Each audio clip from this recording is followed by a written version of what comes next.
ಬಂಗಾಳ ಕೊಲ್ಲಿಯಲ್ಲಿ ವಾಯುಭಾರ ಕುಸಿತದಿಂದಾಗಿ ಕರ್ನಾಟಕದ ಕರಾವಳಿ ಭಾಗದಲ್ಲಿ ಭಾರೀ ಮಳೆಯಾಗ್ತಾ ಇದೆ.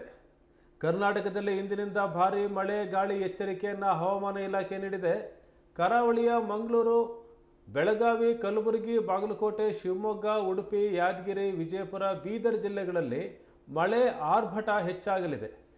ಭಾರತೀಯ ಹವಾಮಾನ ಇಲಾಖೆ ಪ್ರಕಾರ ಕರ್ನಾಟಕದಾದ್ಯಂತ ಇಂದಿನಿಂದ 6 ದಿನಗಳ ಕಾಲ ಮಳೆ ಮುಂದುವರಿಯಲಿದ್ದು ಭಾರೀ ಮಳೆಯಾಗುವ ಸಾಧ್ಯತೆ ಇದೆ. ಇಂದು ಕೆಲವು ಪ್ರದೇಶಗಳಲ್ಲಿ ಭಾರೀ ಮಳೆ ಮತ್ತು ಗುಡುಗು ಸಹಿತ ಮಳೆಯ ಮುನ್ಸೂಚನೆ ನೀಡಿದೆ.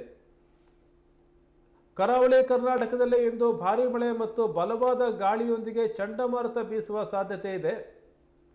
ಮಂಗಳೂರು ಮತ್ತು ಸುತ್ತಮುತ್ತಲಿನ ಪ್ರದೇಶದಲ್ಲಿ ಗಂಟೆಗೆ 50 ರಿಂದ 60 ಕಿಲೋಮೀಟರ್ ವೇಗದ ಗಾಳಿ ಮತ್ತು ಮಳೆ ಮುಂದುವರಿಯಲಿದೆ. ಮೀನುಗಾರರಿಗೆ ಸಮುದ್ರಕ್ಕೆ ಇಳಿಯದಂತೆ ಎಚ್ಚರಿಕೆ ನೀಡಲಾಗಿದೆ. ಈ ಭಾಗದಲ್ಲಿ ಸೆಪ್ಟೆಂಬರ್ 30 ರಿಂದ ಅಕ್ಟೋಬರ್ 4ರವರೆಗೆ ವರುಣನ ಆರ್ಭಟ ಕೊಂಚ ಕಡಿಮೆಯಾಗಲಿದ್ದು ಚದುರಿದ ಮಳೆಯಾಗಲಿದೆ. ಉತ್ತರ ಕನ್ನಡ, ಉಡುಪಿ ಮತ್ತು ದಕ್ಷಿಣ ಕನ್ನಡ ಜಿಲ್ಲೆಗಳಲ್ಲಿ ತುಂತುರು ಮಳೆ ಮತ್ತು ಮೋಡ ಕವಿದ ಹವಾಮಾನ ಮುಂದುವರಿಯಲಿದೆ.